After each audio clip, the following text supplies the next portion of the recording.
Boom. Well, I hope that woke you all up. First of all, a warm welcome. Thanks for being on the stream this evening. I don't know if you're melting like I am, because it's we're all, well, certainly if you're watching this in the UK, it's a bit of a heat wave. So that is not something that I'm used to over where I live. So it's a bit of a challenge, but good to say it. Good, have to say it. I've got my water, so yeah, it is water. So hopefully that should see me through this stream. So yeah, so as you join, we just go through our normal little preamble. So hi, Chris Davis, by the way, welcome back. You've been missing, man overboard. If you're watching this, doesn't matter where you're watching it, in Odyssey, brand YouTube, BitChute. If you're listening to it over on Podbean or over on Facebook, do the usual, subscribe, hit the subscribe, and get notifications. All the social media links are down below, so you can find me on GETTR and on Telegram and all the usual channels. But do go there. You should go there, get different stuff. Give it the thumbs up if you like what we're going to chat about. We're going to sort out racism in sports. So it's a big topic, but our special guest will be able to do all that. And then, of course, last but by no means least, you know, if you want to support us in a meaningful way, you can go to altnewsmedia.net/donate. Lovely little box where it's all been designed up there, and you can drop a few pennies in the hat. I mean, what else are you going to do with your cash these days, frankly? So anyway, that's the preamble, and I think we will get stuck into the topic du jour. So then, without further ado, let me bring on our special guest, and that's my co-founder of AltNewsMedia, Ed. Welcome to the stream, Ed. Hi, David. You okay? Yeah, I'm absolutely fine. Yeah, how are you enjoying all this hot weather then? Yeah, I'm enjoying it, to be honest with you. It's kind of making up for not being able to travel to where I'd probably be in Texas or somewhere like that at the moment. So it's kind of taking my mind off not being able to just freely travel around where I'd want to go. So, but yeah, it is warm. I mean, I got in the car and it was parked up. It was registering 35 at one point. So, I mean, that's for this country, that's pretty hot, isn't it? So it is. It really is. You know, but we shouldn't really complain on a simple basis. No. We don't really get enough of this. So okay, so let's get into our hot topic, which I should really set this one up. There's a little bit of a delay on the stream at the moment, but anyway, I'll carry on. So Ed, one of the things that you were doing over at AltNewsMedia during the whole furore over the alleged racism towards certain English players was you put out a stream of what I thought were excellent tweets, really, really good tweets.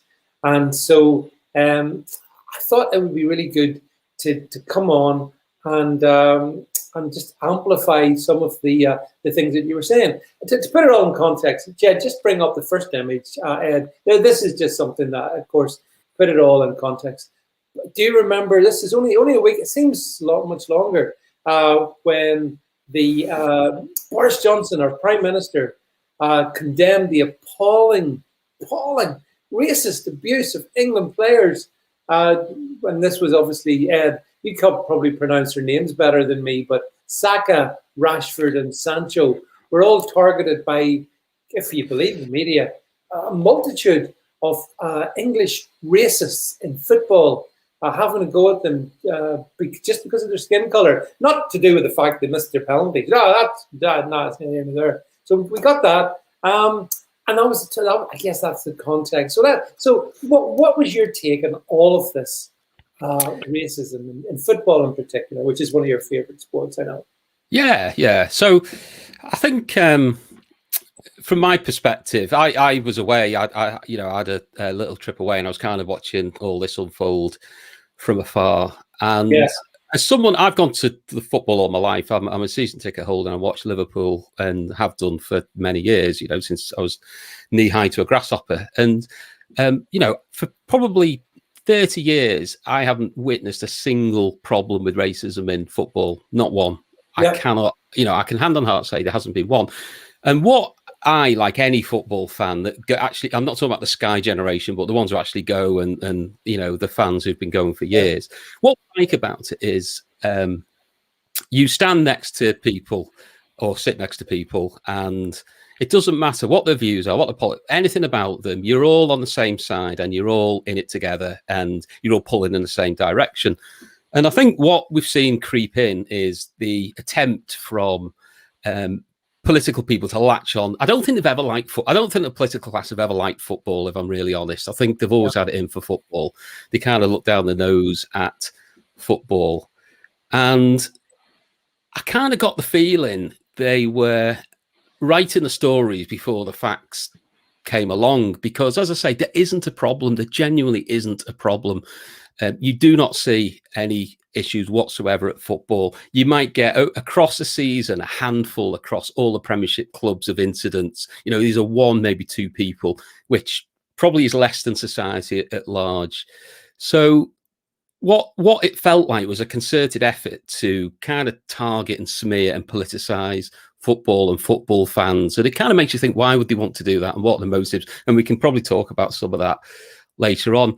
But everybody went with it. I mean, the government, the media, everybody went for this terrible, terrible, terrible abuse and all the rest of it. And of course, it goes without saying, racism is absolutely abhorrent, and any racist abuse cannot be tolerated, 100%, no question. However, the kind of volumes that we saw were not, David's gone, but I'll carry on. The kind of volumes that we saw were not even, they weren't even marginal. I think we got down to something like 5 people that had been actually identified as UK and tweeting from the UK that had been pulled in. So that when you actually apply mathematics, that meant 99.99999% of people didn't send abusive tweets and messages. And then, of course, and I call this day one, the Marcus Rashford mural got defaced. I said, you live in the northwest of England. Football rivalry and tribalism is on another level. So, he missed the penalty. He was going to get abused. That's football. Without any evidence, Twitter, all this when Trump tweeted, wasn't it, without evidence or baseless claims, but baselessly and without evidence, media claimed this was a racist graffiti attack on the mural.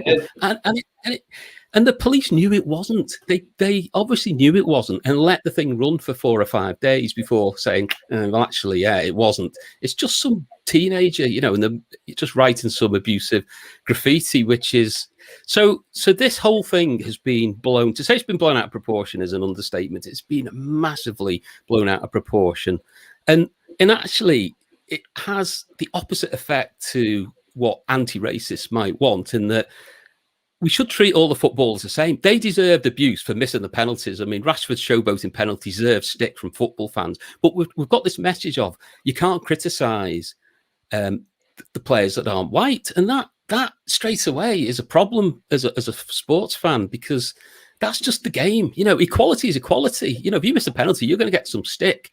And this narrative of, we can't.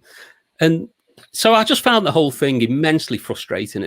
It was so politicized, so spun, so out of proportion. It was untrue. So, yeah, I had to obviously respond a little bit when I saw what was happening. Yeah, no, I'm glad you did. But one of the things, the Marcus Rashford, you have to forgive my image, folks. I've got buffering issues here. But the Marcus, that mural there, they turned that into a shrine then, didn't they? All the little images of all little notes of love and appreciation for Rashford. It was an amazing piece of contrivance, which oddly enough seems to follow Marcus around a little bit. But that it really was something to behold, wasn't it? With the shrine, the mural that became the shrine. That was a bigger shrine than if somebody has died. That is quite remarkable. And so let's be quite honest. Rashford's a footballer primarily, and if you're a supporter of a football team, you want your footballer to focus on football 100%. So I'm sure a lot of Man United fans are frustrated that Rashford's been pretty poor the last year, and I'm sure a lot of it is to do with being pulled in many directions politically. He's got handlers, he's got advisors, as we know. He signed up with Rock Nation, which is Jay-Z's PR and marketing company, as has Tyrone Mings, coincidentally, who tweeted against Priti Patel. That's same right. agency. So the whole thing just smells off in terms of politics. And, you know, I've been on here before talking to you about this. Whatever it is, we don't want politics in sport. Football fans do not want politics in sport of any shape or any form, right? It's nothing to do with that. It's a safe haven from the world, going to the football match. And as much as people don't like it, football is tribal and we're all on the same side and all the rest of it. So yeah, it's horrendous. But, you know, Rashford is certainly being used and abused. And when I think the Spectator said they had some information on him they were going to publish, the machine moved into operation, didn't it? The David Lammy's, everybody was in condemning the article before it had even been written. No one knew what was in it. I mean, he could have been an axe murderer, yet they defended him. And this is the nonsense, isn't it? You know, he's not a saint. Lammy posted something saying he's given 125% of his wealth to charity. Crazy. He's an ambassador. That money's not from his pocket. Look at his car garage. Look at his, you know, look at his company that and what taxes paid for that. You know. You know, and this isn't a criticism of him. He's a young lad and he seems a really nice guy, but he needs to concentrate on his job, which is playing football, in my view, and get to the top of his game and put this. And if he wants to get involved with this later in his life, great. But he's being used and abused by people that don't have, like GETTR, don't have his best interests at heart. And it'll affect his football career, and it's put him in the firing line. And it's to the detriment. Because at the end of the day, we went out the Euros because those 3 penalties were missed.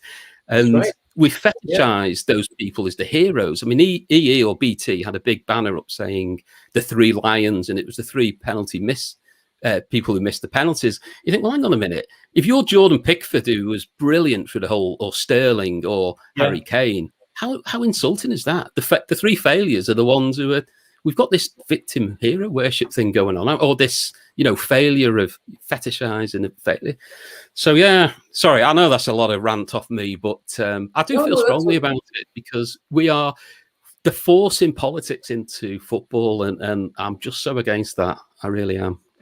I think that's my take on it as well, Ed. That the fact that they got away with taking the knee for so long when the stadiums were empty. And then when the fans came back, some of the fans, just like you and I suspect like millions of others, you just go to watch a game. You're not interested in politics, left, right, centre. You want to see sport. So when they started to boo them, you could tell there was an awkwardness there. And during the Euros then, that continued, that awkwardness. And so in a way, it was like, okay, so they've run into bother with taking the knee to BLM Marxism. So they've run into trouble with that. And then these 3 guys just take really poor penalties. And so they run into trouble with that. So bang, default mode, racism. And that's what they did. Very, very successfully. The media were all over it. Yeah, I mean, the media loves, and you know, this is, everything has got to be racialized, hasn't it? And as I said before, it's contrary to equality. You know, what's the famous phrase? Judge me by the content of my character, not the color of my skin. And what we've got is a complete opposite of that. You know, it's going backwards at a rate of knots. You know, as I say, there isn't a problem. There genuinely isn't a problem. And I know some of these NGOs and charities and activist bodies want there to be a problem because they get funding if there's a problem. And so it's hyper sensationalized, it's hyper inflated, and all the rest of it. I genuinely, hand on heart, have not seen a problem for 30 years. And not a single issue of a chant or anything like that, or abuse. And yeah, don't get me wrong, there was back in the late 80s and everything, but that's long gone. Those days have long gone. You see, it's interesting that, Ed, because Rebecca Butler, who sometimes comes onto the stream here, she's a big football fan like yourself as well.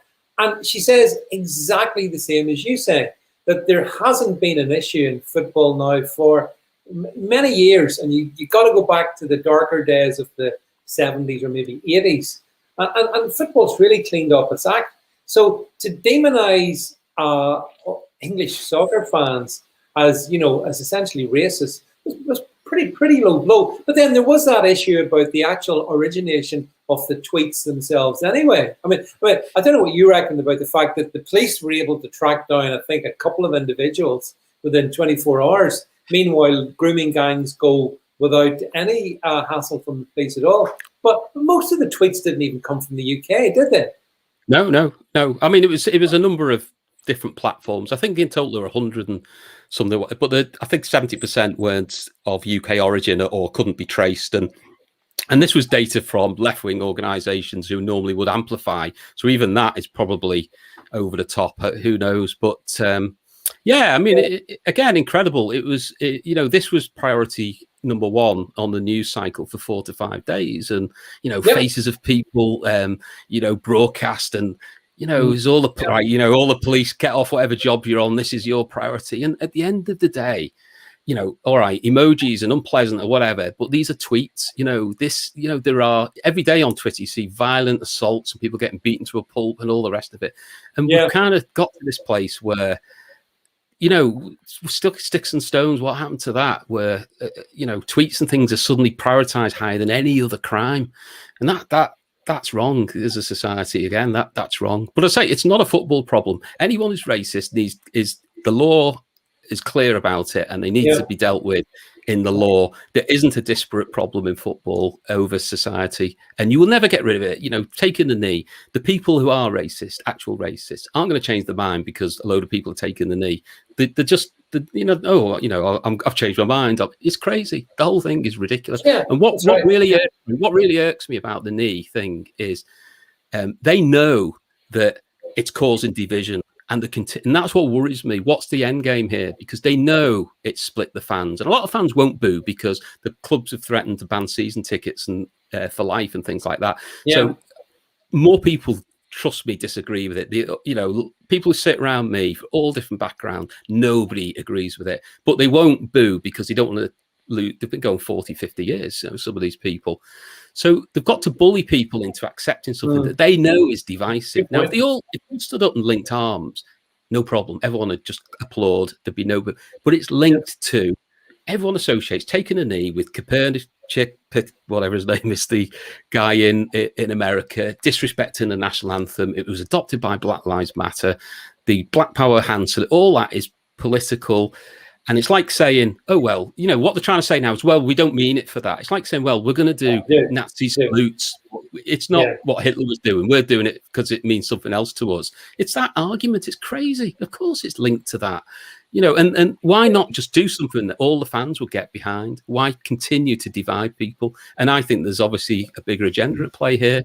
It's an interesting point as well, because this story, because the media sat on it for 4 or 5 days, it actually made its way right across to the States, because I've spoken to people in the States and they were saying, hey, what's this crazy stuff going on in soccer in the UK? All this racism and guys' feelings being hurt. These are sensible people, by the way. And it just shows, the media can actually conjure up something out of pretty much nothing, which is what they did in this case. Yep, happens all the time. Happens all the time. And I think it's incumbent on us as football fans to keep speaking up against it. I'd like to see some perhaps petitions or, a group of fans from all different clubs to come together and maybe start to lobby the FA and others, the Premier League. And I think we really, really need to put pressure on, if nothing else, to expose hypocrisy about the World Cup in Qatar next year, and how, you can basically slag off your own fans, but you won't say a peep about probably one of the most regressive, misogynistic, homophobic regimes in the world. You'll go and perform and swell their coffers by playing football. There's that hypocrisy. But of course, it didn't. I mean, we did get that. I just want to bring up a couple of other images here, Ed. If we just bring up the one about the police. If we can get it. Yeah, the police unit has been set up to investigate this racist abuse of England players after Euro 2020. So I'm sorry. I thought so. The police, obviously, when they're not hassling people for not wearing masks and such like, they're now investigating hurty tweets on Twitter. I mean, I'm really pleased that they didn't get a salary increase. By the way, what's your take on that? Do you think the police deserve a salary increase? No, I think the police are appalling. I mean, how much of it is driven from the top, I don't know. I mean, the talk of Cressida Dick, extending it to disastrous policing. We've seen it all over the country for the last, well, it's more than 12 months. It's gone on for longer than that. But, you speak to any Joe Public about where they want the police to prioritise, and trust me, it ain't patrolling Twitter. So, and, we need to tell people to grow up. If somebody's abusing you, just block them. It's not the end of the world. They're the ones with the problems. They're the idiots. They're the trolls. And if they're saying something that's against the law, they need to be dealt with. But we can't focus on these things forever and keep them as hyper sensationalized as they are. It's self-destructive, and it's dividing society. It really is. Well, like you say, for someone to put ill-considered tweets out, crude, vulgar tweets out, using emojis in a bad way. I mean, that's all to be regretted, but it's not a crime. I don't believe that's a crime. I think people should grow up, like you rightly say, and just man up a bit. If I'm not using sexist language, man up and just cope with it. But the snowflake generation can't do that. Yeah. No. Absolutely. And, anyone who goes on Twitter knows that everybody gets abuse, I mean, death threats and all sorts, but it's unfortunately goes with the territory. And, you've got a choice. You can get off it. You can block. You can, at the end of the day, that's a response. But if people aren't breaking the law, I don't know why the police are getting involved with these things. It's a complete mismanagement of resource. And, as somebody whose son had a £4,500 e-bike stolen 11 months ago, and we're still waiting for the police to do a follow-up. It's a bit frustrating, isn't it? Yeah, I can understand that. Yeah, but of course, it's not just football, because if we look at the next slide, we've got it. We saw it at the weekend. We had the Formula One Grand Prix, and actually, Jed, you might want to weigh in on this one. So Formula One condemns online racist abuse of Lewis Hamilton after his British Grand Prix victory.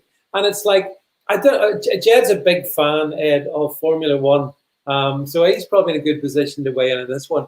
I mean, what do you make of that, Jed? Did you think that, what's his name, Hamilton was suffering unbearable racist abuse? Hamilton hasn't suffered since the age of about 8, when he was picked up by McLaren, and they funded his career for many, many years. In fact, until he joined Mercedes. He's a multi-millionaire. He has his own clothing brand. Ethical clothing brand. Yeah, he's pushing out. He has his fingers in many other pies. If there's anybody oppressed on this planet, it is certainly not him. I like the comment here, Jed. John Newell said, was the abuse from Verstappen? Is that the guy that he kind of knocked off the track in the first lap or something? Is that Verstappen? It was. There's clearly quite a rivalry there between Verstappen, because Verstappen thinks he's got this season in the bag. Now, obviously, Red Bull have picked up the pace this year, and they have a good car, and they have a good car in him. But he's a young lad, as they all often are now in sport. And neither of them, because they did the sprint race on Saturday. Sorry, it's not a race. You're not to call it a race. It's 17 laps. There is a winner, but it's not a race. It's a sprint. Verstappen had it there. He beat him. But when they went into that corner, I knew there was only one coming out of it. It was which one was going to come out. And then I can tell you now, this abuse that they say he's got, well, one, they never show it you, really. And just like with the Rashford stuff and the other footballers, they don't show you. Yeah, they say it happens, but they don't really show you what the tweets are. But it certainly wouldn't be British fans. Why would British fans racially abuse Hamilton when he won the Grand Prix on Sunday, the British Grand Prix. Listen, that's it, Ed, and that's the point with the football thing as well. Because again, to English sports fans in general, they have to be amongst the least racist in the world. People go to watch Marcus Rashford and these other guys day in, week in, week out, pay loads of money. They don't worry about the skin of his color. They worry about, can he get the ball in the net, I suppose. Just like when it comes to Lewis Hamilton, they don't care about his skin color, but they do care about can he win the Grand Prix. So it's a real demonization of British people, isn't it, Ed? It is, and I'm just going to bring it up here. I know you can't see this, but I'm just going to look at it again. It's a study that was done out of the States, actually, and it rates racist countries. It's the top 100 racist countries around the world, and you'll be interested to know Britain is the UK is in the top in Europe 2 or 3 least racist countries in the world. So, and this is why people want to come and live here, because it's a very, very tolerant society. So, some of the countries that are more racist than the UK include Germany, Italy, Finland. So all the African countries are behind us, and it just makes you question, why is this determination to paint Britain as this absolutely, rampant racist country, when the reality is the opposite, and everybody knows it's the opposite. People, it's not 30, 40 years ago now. It's not a problem anywhere. So you've got to question again, why is this constantly rammed down our throats on a daily basis, when all the data, all the surveys, all the stats show that Britain is an incredibly tolerant country, and we are. And that's true of Formula One as well, Jed, isn't it? I mean, it strikes me. Absolutely. I tell you now, I'm not a football fan, but I'm speaking to definitely one football fan. And what you have at your football stadium is the opposing supporters at one end of the pitch and the home fans at the other end of the pitch. In Formula One, you don't have that. A Lewis fan will be sat next to a Verstappen fan, sat next to, a Lando Norris fan. It doesn't matter. Some people will have a Lando cap on and a Lewis, T-shirt. Because the Brits, there is none of that rivalry. There's only rivalry on the track. And you can sit and talk to them and say, yeah, well, I think Verstappen is and if he did this, and they go, yeah, but if Lewis did that, and you talk about it. We don't have to be separated. I've been to, the F1. You're not separated. You're just fans of motorsport. Yeah, but I excuse me. I'm putting this off because the buffering's annoying me too much. But here's the thing. You make a really good point. It's almost like they're trying to divide us even more, because all we seem to get these last couple of years in particular, it's division. It's dividing people up, setting us against each other.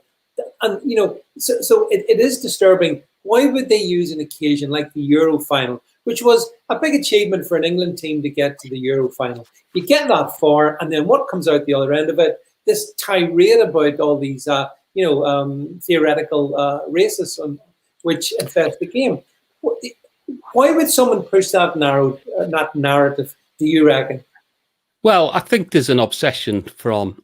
I mean, this is a completely personal view, but I think if you roll back to 2016, I think this all started or ramped up and became an issue when Trump was running, and he called out Islamic terrorism, and there was this sudden absolute furore of trying to paint him initially as a racist, and I think that's translated across the pond, and there's an obsession now with making Boris and the Tories or painting them as racists, and so it's done. It's seeped into everything now. There's any story, anything at all. How could we get a race angle, and how can we kind of use it against those people we don't like? Because let's be honest. Remain, Brexit's a part of it. There was the looking down the nose at those thick, stupid Northerners who voted Brexit. So, and they've got the way there. So let's call them all racist, because we thought we were back in 2016. And this is perhaps just another way to continue that bitterness and angriness, I guess, that they haven't quite got over yet. That's part of it, I think. But it's ultimately it's political, and I think it's aimed at undermining government as much as anything. And I think that's why this narrative just continues to play out. And it is. Boris hasn't got a spine. The West, isn't it? To undermine the values of the West.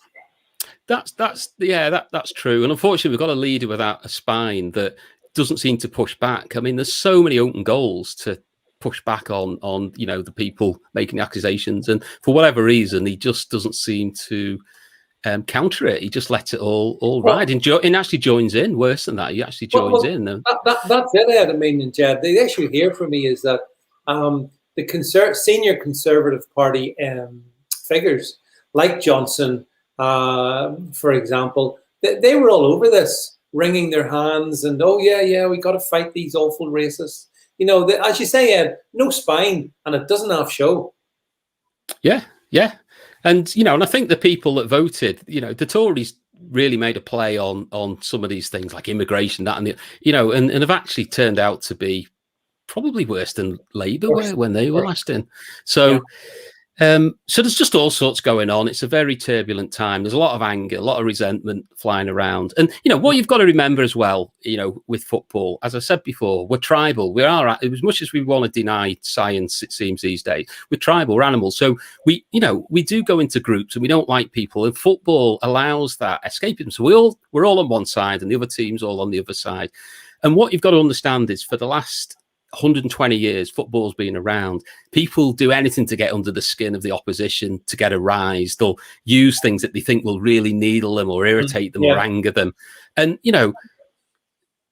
every now and then that will translate into race, and it's not, I don't think most of the time, because people are racist, that's just part of that kind of, do you know what I mean? It's just in that heat of the moment or whatever, when they're trying to just really and they give a tirade of abuse, maybe that comes out. But because it's so hypersensitive at the moment, that's amplified, and that's like crime of the century. And I think people just need to get a bit of perspective and calm down and realize that we were 95% there, in eliminating racism in society, never mind football, and we're actually going the other way. But I think there's another form of racism that isn't discussed so publicly. I saw a little video clip on the night of the final. You may have seen it as well, Ed and Jed. Ed and Jed is a great combo, by the way. It is. We make a good duo. Jedwood. Stop it. Can you sing, Ed? I'll play guitar. I can't sing. Yeah, but you maybe know what I'm going to say. I seen a clip on social media, and it was taken in a pub somewhere or a club or whatever. But anyway, they were watching the game, the group, and the people, and it was mostly black guys that were in the bar, and they were chanting, "Give it to the black guy, he'll score." That was the chant, and they kept chanting this. And then Rashford steps up, does the worst penalty of all time. And the video, at that point, it suddenly cuts off. But here's the thing. If that had been a group of guys saying, "Give it to the white guy, he'll score," we would still be talking about it. But that was just conveniently shoved down the memory hole. So I think there's a kind of, racism is racism of any sort. You shouldn't be doing that. I think that's wrong. What did you think, Ed and Jed, about if that particular clip? I saw that clip as well. And you're right. If that had been reversed, then that pub would have been investigated, probably closed down, and would have, Sadiq Khan would have been issuing photo fits of everybody in the pub, like he did with the England fans who got through the gates. And so I think that's the other layer of this, is the hypocrisy, because it is one way, 100%. It's one way, and organized. It comes back. We always talk about the media. The media will only amplify the stories like that, like the ones after and they will overlook the far more actually numerous stories of reverse. I mean, I see probably 3 or 4 horrendous videos a day, people post of black on white violence, wherever it might be, but the Independent will still be posting something from last year because it shows a white woman abusing her. And they are the problem. You know, they are the ones that are causing this problem because they're not trying to be objective. You know, they're giving you a very subjective view that they want people to think. And it isn't reality. There isn't a problem with racism on a scale that they're trying to portray. 100%. Okay, so here's... Sorry, Jed. I just wanted to bring this one up. Ian asked the question, what about 90% of Scotland supporting Italy? No. Is that racist? No. Over to you guys. I've got no problem with that. That's football. That is football. Listen, if Manchester United were playing in a final against anybody, I'd support the anybody. That's football. No problem. No problem with that. Yeah. You see, you just been talking about the papers and the media amplifying it. Well, the media all come from the same melting pot of universities where they're all, you know, left-wing nutbars who this, you know, racism, sexism, you know, gender identity, all the buzzwords that we hear now, they've come from university with that, and they're now sat in the media and in the papers, and they just want to racialize, sexualize, anythingize everything and anything which is anti-British, anti-white. Yeah, remember in Scotland, the Justice Minister, white. The Justice Minister, white. He's white. He's white. Yes, but your country is 95% white. So if you pull people into your government that are running your judiciary or whatever it might be, the chances are they're going to be white because your country's white. Yeah, but well, no, I agree. Well, yeah, obviously that's the law of statistics. But no, I'm just thinking to myself that the whole thing though about the Jed you're making about university types. You see, football has always been the working class game, going right back, right to the origins. I know enough about it to understand that. And I think, as Jed says, these sneering metropolitan leftists in the media, they pretty much despise the fans anyway.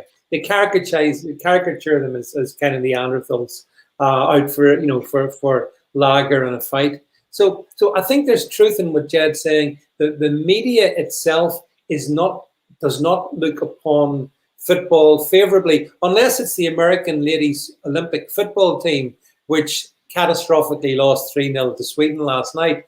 Go Sweden, by the way, on that one.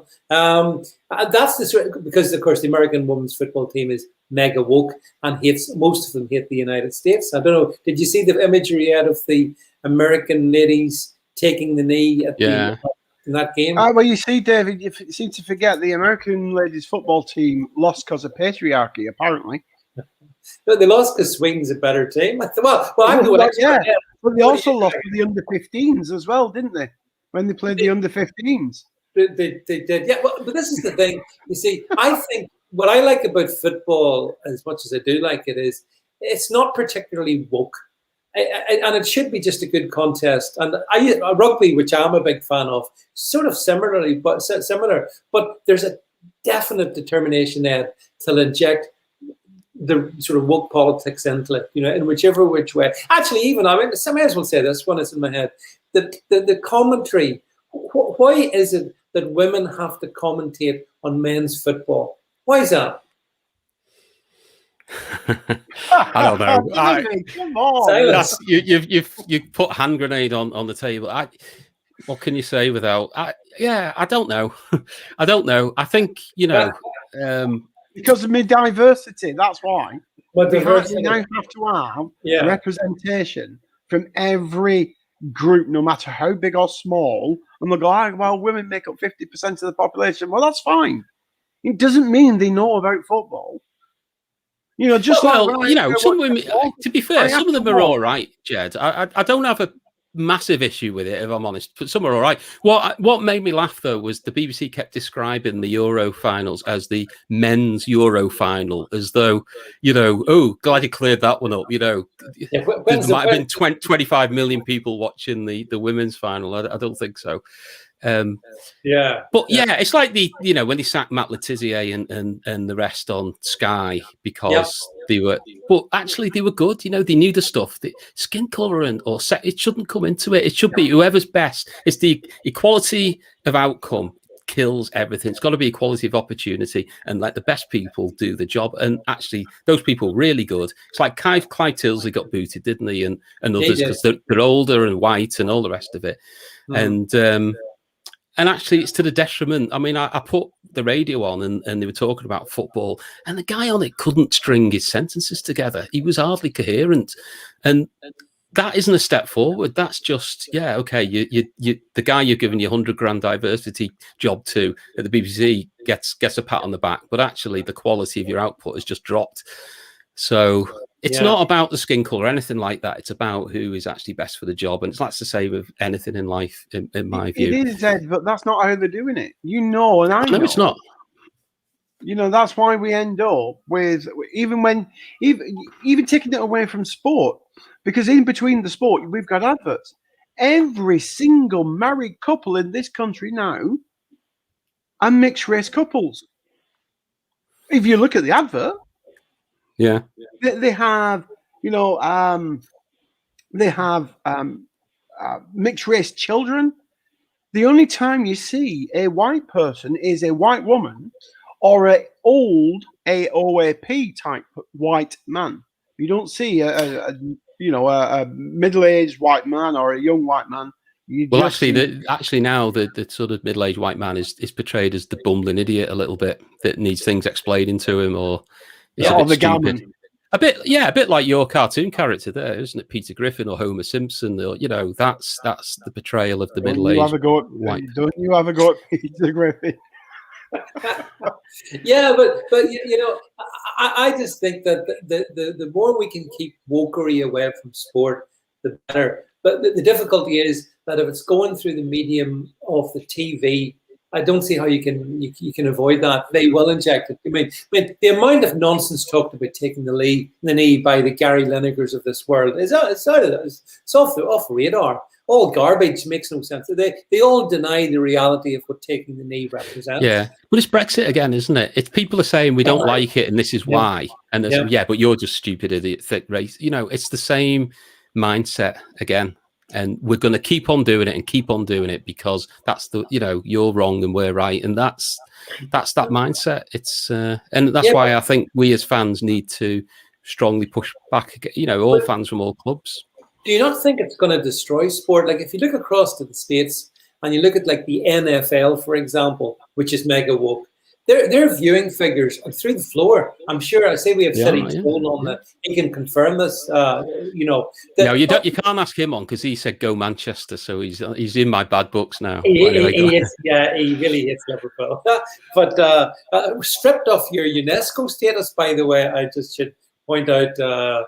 I saw that in the news yesterday. Well, that's what happens when you vote corrupt Labour officials in year after year after year, and councillors and councils and. Yeah, I mean, no surprise. I mean, absolute own goal. But what do you expect?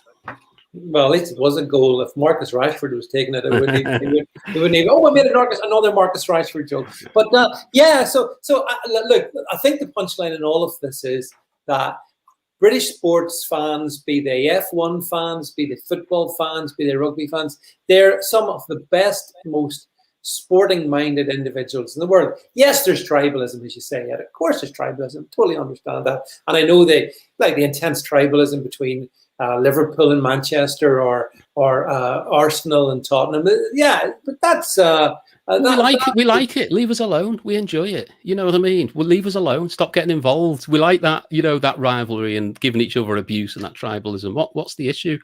Just leave us alone. I mean, when I saw Owen Jones and all that lot, Navarra Media with their England shirts on, it's just like, go away. Just leave us alone. Leave something to us. As we can enjoy. We have the anti-racism message, so we have this little advert where it's all black and white, and every driver says the bit of this whole spiel that they have, and it's I stand with, and then but there's the one driver, Hakkinen. Now he says nothing in the video. They just show his image as black and white. And he's also one that will not kneel. He never speaks about the "we racers won" or anything like that. He doesn't promote it. He goes and stands where all the others go and kneel. Oh, there's only about 9 of them that kneel now out of the 22 drivers. But he says nothing. He says nothing in the video either. All they do is show a pan, a slow pan image of him, because he will not bow to it. But all the other ones, say their little bit and what have you. And then obviously Lewis has his main piece he has a couple of bits in it, but the main piece at the end, it starts here and it starts now type thing. But he's the least person that's probably faced racism. He's been backed by money since the age of 8. No, I know. We said that. Because if he were a racist, he wouldn't be 7 times world champion. No, if we were racist, Marcus Rashford wouldn't be playing in the position that he's in. But Ed, how do you feel as an England supporter? How do you feel when you see all those players taking the knee? Well, I'm a Liverpool supporter first, then England. I've just it's embarrassing, really, because I mean, what's telling to me is the people who've railed against it have been the black players, and more power to them, like Zaha and people like that. Because I don't think the white players feel they can. I'm sure a lot of them actually don't agree with it. But it's what you've got to ask a year on. What is the point? What actually is the point? What is this doing to anybody other than annoying quite a hefty section of the fans? What is it changing for the better? Because from what you read, everything's got worse since they started doing it. If you believe the BBC with the mural and everything, it's got 10 times worse since the whole thing started. So it's not curing racism, is it? It's just immensely frustrating. And Southgate was pathetic through the whole thing with his statements, and then all the other countries, and it proved it's political and it's not about equality, because the countries that weren't doing it when they played England did it. They were put under pressure to do it, so they didn't believe in it. It became political, and Sturgeon, the Scots will take a knee when they hadn't done it, because it's political. The whole thing is political, and it's nothing to do with equality. I'm sorry, but in my experience, the left generally give a toss about minorities. They think minorities are people they can use and abuse for their own aims, and so it's not helping anybody. It's a political statement. And Jed, can I ask, how do you feel when Lewis Hamilton does his party piece, when he wins and he gets down on his knee and stuff? How do you feel about that? Well, just to qualify that with, I've watched F1 for 30, 40 years now, or more. And, when it was on the BBC and it was Murray Walker, what a brilliant commentator. And then when it went to Sky, I was dubious, because I'd seen how Sky had treated football, with all its analysis and all that. I thought it's going to spoil the enjoyment. But actually, Sky, I think, has done a fantastic job. And they really have. But now, at the beginning of every race, I have to put up with this. So now, actually, I watch all the build-up. So I'll watch, practice on a Friday. I'll watch quali on a Saturday, morning practice on Saturday. I'll watch the warm-ups. I'll watch it all. And then the build-up is an hour and a half to the race. And when it comes to that, which is about 5-10 minutes before the race, that comes on, I go out the room, because I'm fed up of seeing it. It's not as if it happened for one race or a few races. We're now into our second season of it, and I am fed up, and I walk out. Isn't it interesting with both of yourselves, Ed and Jed? You really enjoy those particular sports, and you really despise the injecting of politics, because that's what it is. It's politics, and possibly worse than that into it. And just to be clear, it would be the same for any politics. This isn't about what it is. It's about fiddling with something that's been good for 120 years and inject it. Everything now has become politicized, and that's the big problem for me. because it'll ruin it. It will ruin it. I already know people are saying if this carries on, I'm not going anymore. People have been going for decades. They're sick of it. But it's not just in sport, though, is it, Ed? It's all been politicized. No matter what, even going to the shops now, it's politicized in your supermarkets because they're promoting, you know, Black Lives Matter at Asda or Sainsbury's or whatever it might be. Not that I can afford to shop in Sainsbury's. I'm sure you can, Jeff. But yeah, I know. Or you know, rainbow this and yeah, you know, that's it. And I don't want that. I want to go and buy my food, or I want to watch my sport. I watch the sport for sport. And let's be honest, as Brits, we don't like being lectured to, do we? We don't like whatever it is, people telling us what to think. We just don't. And, you know, it's like the Jehovah's Witnesses on your door, isn't it? Putting the foot in the door. I'm not interested. You might have the greatest message in the world, but I really don't want to hear it because that's the way we are as Brits. So you see, I watch GT as well, though. And I'll catch GT racing. Yeah. You know, in Ferraris and stuff like that. They don't do all this political crap. No. It's only, you know, the F1s and the football because obviously that's, you know, the bigger sports. But the smaller sports, my side, you know, the motorsports don't do it. Yeah. No, but the big ones do. The big money making ones do. Yes. Big corporations are quite happy to grift off the back of BLM or whatever it is. They're very happy to do that, or the rainbow stuff. I mean, you know, they think that it is probably good PR for them, and so they all go with it. And as you said, Ed, it would be a very brave guy who actually stood up and outrightly condemned it. But it needs to be condemned because it is wrong. We should, you know, we should speak truthfully. And the groveling to BLM is just utterly wrong in this country. Yeah. But the thing is, I don't think it makes commercial sense because what you just mentioned there, I think it was Gillette posted I might be wrong on the number, so, you know, someone will probably catch me out here, but I think it was a $3 billion loss after their immensely woke campaigns.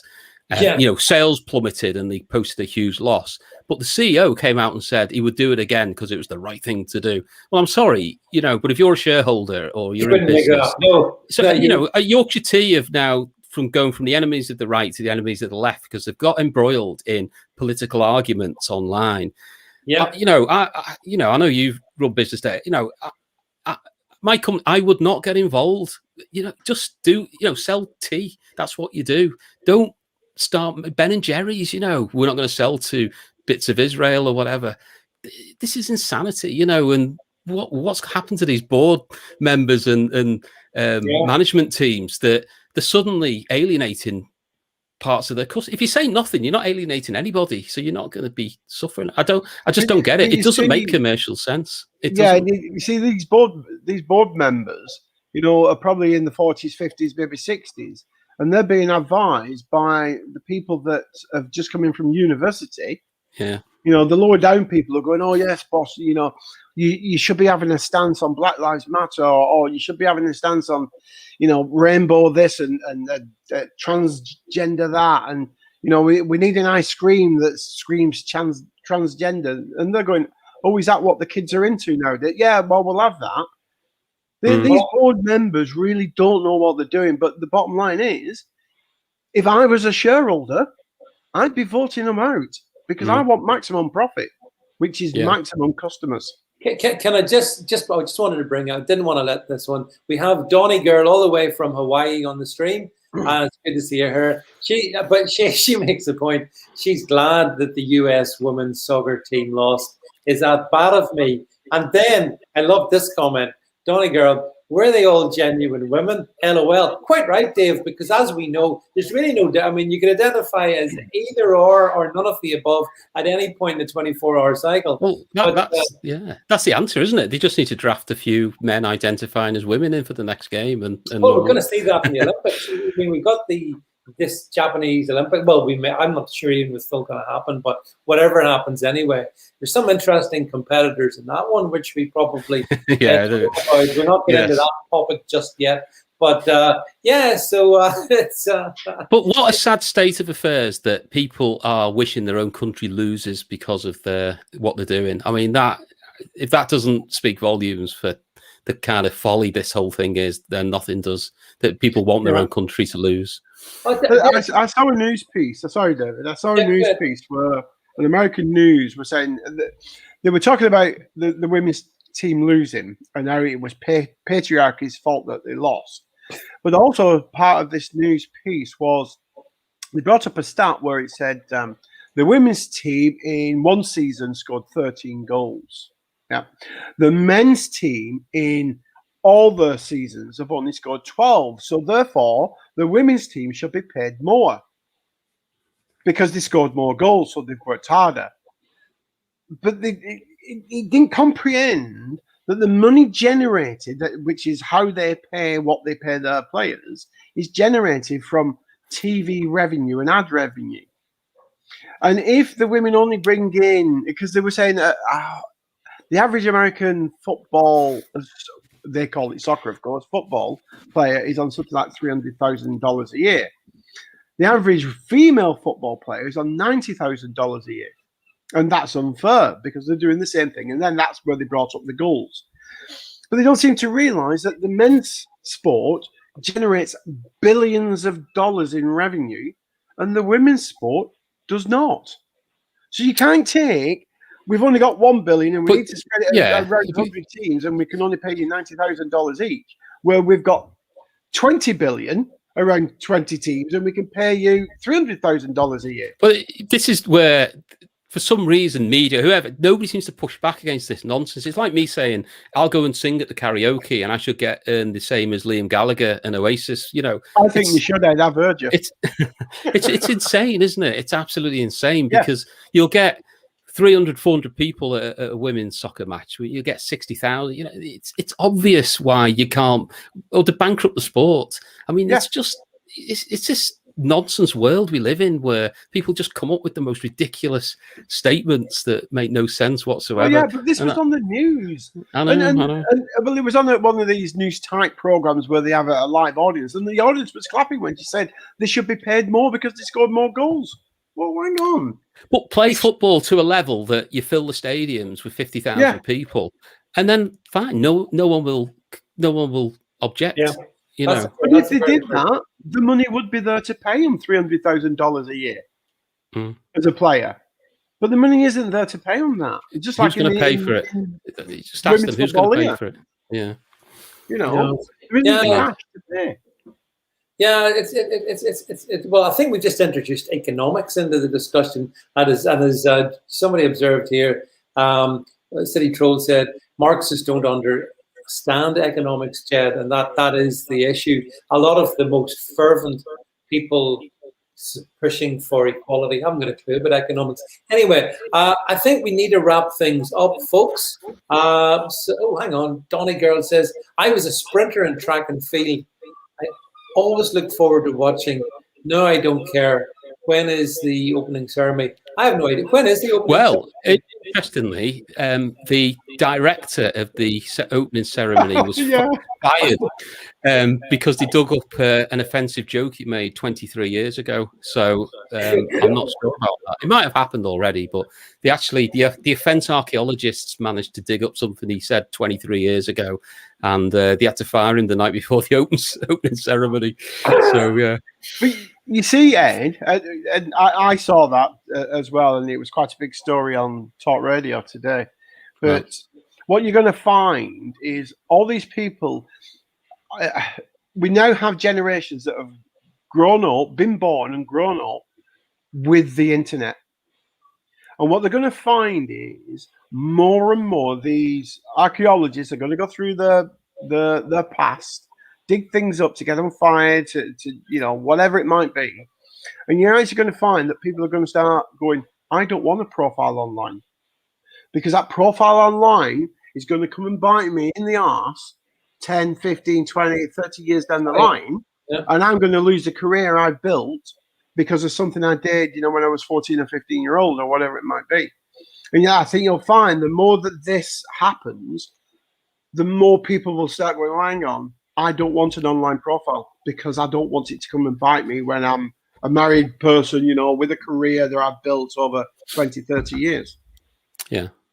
No, Yeah. I think you're right. I think you're right. The cancel culture mob are very short termist. They're doing it for a quick fix. The buzz of, I hate that person and I've ruined their life and it's great. They're not thinking in the long term, unfortunately, which But is it why. will come back to bite No, them of in the course it arse. will. Of course it will. But that's why it's frustrating when companies bow down to cancel culture and are bullied by the mob instead of everybody saying, "Whoa, hang on a minute," poke it, because you're just a noisy minority. You're activists, and we need to resist it, because you're right. It will ruin lives. I mean, I'm lucky. It doesn't matter to me. I don't work for anyone now, so I've got no problems or anything to worry about. But for a lot of people, it's a massive consideration, isn't it? Especially in the public sector. If you're in the public schools or universities working in the public sector, yeah, you're in trouble.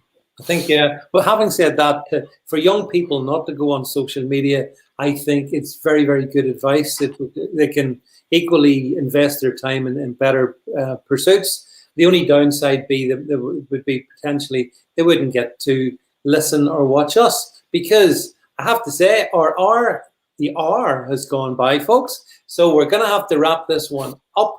So a big thanks to Ed for coming on the show tonight. Good to see you again, Ed. Jed, thanks for your making it all happen in the background as well. Thank you to everybody on the stream who for some of I like the comments, good witty comments, as well as some perceptive comments. So that's good stuff. And Jim, just make sure mahalo and aloha. And what does mahalo mean then, Donny girl? I don't know. My Hawaiian is limited. I can say Mele Kalikimaka though. Does anyone know what Mele Kalikimaka means? No? No. I'll save that one for another time. But yeah, you got a little bit of Hawaiian there just to finish events off. So listen, thanks everybody. Thank you very much for your time. And we'll catch up with each other real soon. That's it for me. Night Ed, night Jed. That's it, folks. Good night. Bye. Good night. Good night, everybody.